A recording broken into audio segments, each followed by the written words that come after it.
Hello everyone, and welcome to another episode of Windfeathers Creation. Today on our tutorial, we're going to be learning how to make a jar gripper, jar opener, can opener, whatever you want to call it. And it's one of those, it fits all sizes. It's a all size fits one, and it's one of those really nice grippers that looks not only nice, but it's a little different from the other ones that you've seen. So we're going to learn how to make 3 different kinds, and I'll try to do it all within 10 minutes. Before we start, I would just like to ask, if you haven't subscribed to my channel, please subscribe to Buddy and my channel, and we would really love that. And for those that have subscribed, my regulars and our visitors and those watching, I just want to say thank you for visiting me today and spending your precious time with me here on my YouTube. I know your time is precious, so we're going to get going. So the first thing we're going to do here is I just want to talk really briefly how this one is a little different. Yes, you have probably many jar openers, but this one's a little different because I personalize it. Remember how I said you've got to do something different when you're making something? Everybody has so much of the same thing, especially when you're out vending. But sometimes when you personalize it, just adding a little charm like this will make it just a little different. And on this one, I added a feather.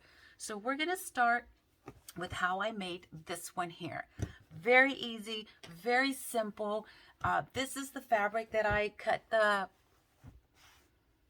jar opener from. It's a native fabric, and what I did is just very basic. I just cut a piece of fabric. It's called this one's a premium quality gripper. It's a liner. You can use it for anything, but I like the premium one. Yes, people have said they buy theirs at the Dollar Tree, but there is a big difference, and this one is really I like this one. I would not use any cheaper quality. It's the best for my customers, so that's why I like to make mine with good products. So what I like to do is I like to just cut and measure really a simple square. You can cut these into rectangle shapes, anything you want. This one is like a 6.5 inch by a 6 inch. You can make them larger, you can make them smaller. It's whatever size you want. But for these tutorials for today, we're just going to make it real simple. So what I did, this is all I do. I cut pieces of fabric out. And again, I like to find the designs that I have, so it would come out. So it will like at least match. The design will be matching. And sometimes it might not match, but sometimes you can use a little extra fabric, but you might waste fabric also. So the pieces that I cut are about 3.5 inches, and the length of it will be about 9 inches, not quite. Okay, so you're going to cut out just scraps of material you have lying around. All you're going to do is cut them out, make sure they're all even. Once you cut out your piece of fabric, you're going to take it to the ironing board and just press it. So here I have already pressed one, and then you're going to take the other side and you're going to press it again. And here I have already pressed this one to show you.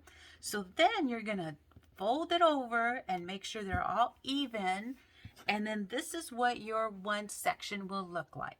So this is basically all I did here was this. So on this one that we're going to practice on, so here I have cut out a square. I'm going to use a different fabric. I'm going to use my more the southwestern fabric color. So I'm going to use this fabric for my new pot holder that I'm going to make. So what I'm going to do is I'm just going to do the same exact thing that I just showed you. I cut out some strips of fabric already, and all I do is just lay it across. So I'm just going to lay it like this, and try to match the pieces up and lay it like this way. So here I'm going to stitch my, I don't know if you can see this, let me pin it. So I'm just going to zigzag across. So I'm going to go to the machine and just zigzag across. Okay, so here I have zigzagged across. So now I'm going to take my pieces that I already, again, the way I had shared earlier, how we did our parts, right? Where we cut out our fabric. It's about a little bit over 3 inches, and it's about 9 inches. And then remember how I shared, you go to the ironing board and you press it and then you fold it over. That's how we make our edges. So this is what I did here, but with a different fabric. So what I did is I stitched it here. Now I'm gonna stitch it across. So before I stitch it, I just want to show you, all I do is just like a little puzzle. Bring it over, fold it over, and pin it down. That's all I do. So I'm gonna put this together with the actual little handle. So the handle that I made comes from a fabric. I want to show you how you can use so many other different fabrics. So this piece here, which is the handle that I'm using, comes from this piece of fabric here. See that? This is from my bookmarkers, and then this is what I use to line the nice like wheelchair bags. So I cut out strips, and you can make them as thick as you want. And these are, I'll show you at another video how to make strips, how to make easy ribbons. So I'm going to use this section here, which it comes up to, the piece is about 8 inches, because I like the longer form of handle. I'm going to put all this together, just really simple. It's just matching it all up. And as you're pressing it, you can always find out how, okay, well, I need to fix this section. And don't worry if it's going to be pointing in a different direction. I'm going to tuck this section in here.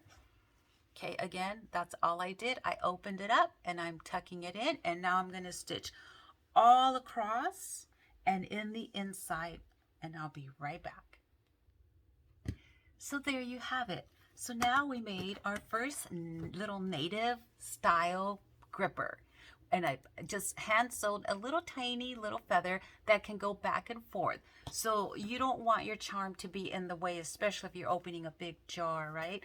Okay, so now we're gonna make a different style. So we're gonna put these aside. And this style here is a little bit different style.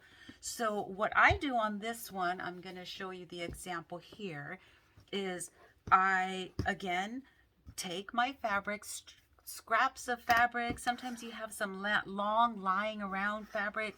And what I like to do here is a little different style. So I don't know if you could see that. This one here is more of like, it just overlaps style, where you just zigzag over and over. This one is where you make a little point here. So I'm going to show you how I made my point. It's not as hard as it looks. So to do that, I'm going to show you with this big piece here. I'm going to show you with this fabric, just kind of giving you an idea, an example how this is done. So you have your big pot holder here, right? And you have your fabric. So again, just like I mentioned earlier, you get your strips of fabric, you get your strips of fabric, you take it to the ironing board and you iron. So here is one section. Then you go back again, flip it over, and you iron the other section, and then you fold it over. So here we have a large, just a visual so you can see. So I folded everything over, and then this is what I would get. So this portion here would be this portion like this. It would be basically in a large size, zooming, it would be this. Okay, so then what I do is, as I put my fabric, so say for example, so my fabric is going this way, and I stitch this around, and that's what I'm going to show you how I'm doing this. So right now I'm like in this area, and I'm going to make that turn right here. So what I do is, of course, I'm going to pin things down. I'm going to turn this around so you can see how easy this is. So what I do is I need to make that point. You can't do it this way, you can't do it that way. So what I like to do is, and this is this part right here. We're pretending that this is just a large pot holder so you can see that. So I like to get this and I point it down this way here at the edge. And of course you're going to have it pinned down, and then it makes its own actual point. So you have to remember you're also doing the other side, and you have to make sure your edges in here are going to match with your ironed corner here. So if you see how I did that, it just flips, and there you have your actual point. And again, you want to flip it over this way, and as if you can see on this side here, this is where the inside is. It's going to meet, and you're going to flip it over and make your point. And then you just have to kind of adjust and keep playing with it so that you can get that point. But do you see how I did that? And you have to get it on both sides, because when you stitch one side, you're going to also be stitching the back side. So it's like doing two things with one action. All right, so did you see how I got that? Again, just your plain piece of fabric, you put it over, fold it over, then you're going to turn this one around like this, because you're going to match this by the edge of the fabric like that. And then once you have it adjusted, you just kind of fix it the way you want it. You have to just keep going back and forth, and it does take a lot of hands-on. So you want to make sure you tuck that in, and then there's your corner again. So you just have to keep practicing, keep figuring it out. It's just basically like a puzzle. Again, there we go. So now we have our point again. Okay, so I'm going to go ahead and finish this one up here exactly how I did this big giant one, and I'll be right back. Okay, so on this one I want to show you, I'm not sure if you can see how I'm doing this. I can't zoom this, but this is the ending part here. I tuck it in, make sure my edges all match, and then what I do is, again, I fold this one over to match that section, just like the big one. Okay, so now I'm going to finish pinning it, and then I'm going to stitch it and be right back. Oh, and on this one, I'm going to use this fabric for the handle. It's a little bit different, but it's a colorful one, and I'm going to go ahead and finish this off with probably a butterfly. So I'll get this done, and I'll be right back. Okay, and here we have the finished product. I put a little butterfly on this one. So now this is the second way to make it. Okay, so this one is like really pretty, and again, it's going to be a little bit different, something different from the normal stuff you see at the vending events, bazaars. Now, the last one I will do very quickly because this is a different one. This one is more of a quilt fabric that, as you can see, it has quilt in there. So again, I did the same thing. I went to the ironing board, I ironed the sides and bent it over, and as soon as I did that, I ended up measuring so that I could see, okay, where is this section that goes like that? So here is one I've already done. I steam pressed it, I ended up sewing the sides, make sure they match, and then I flip it over. And of course you want to use your little chopsticks so that you can make sure you got all the points. Then this kind you just slide in. So it's a different kind of pot holder. This one's a little bit larger, and this one is more weight. It just fits in like a little hat, and it's snug. And then you just stitch all around. And for this one, I just wanted to show you the holder I was going to make for this one is from this fabric here. From my horse fabric, I cut out the pieces, and then all I did was just, again, take it to the press, steam it, iron it, and then there you have it. So this one I will list on my Etsy, and I will show you the finished product because I don't want to go over my time. So thank you for joining me and learning how to make these 3 different style pot holders. I mean, no, sorry, not pot holders. They're jar openers. Thank you so much for joining me, and hopefully you've learned something new and how to make something different and unique. Have a great evening, everyone, and hope to see you soon.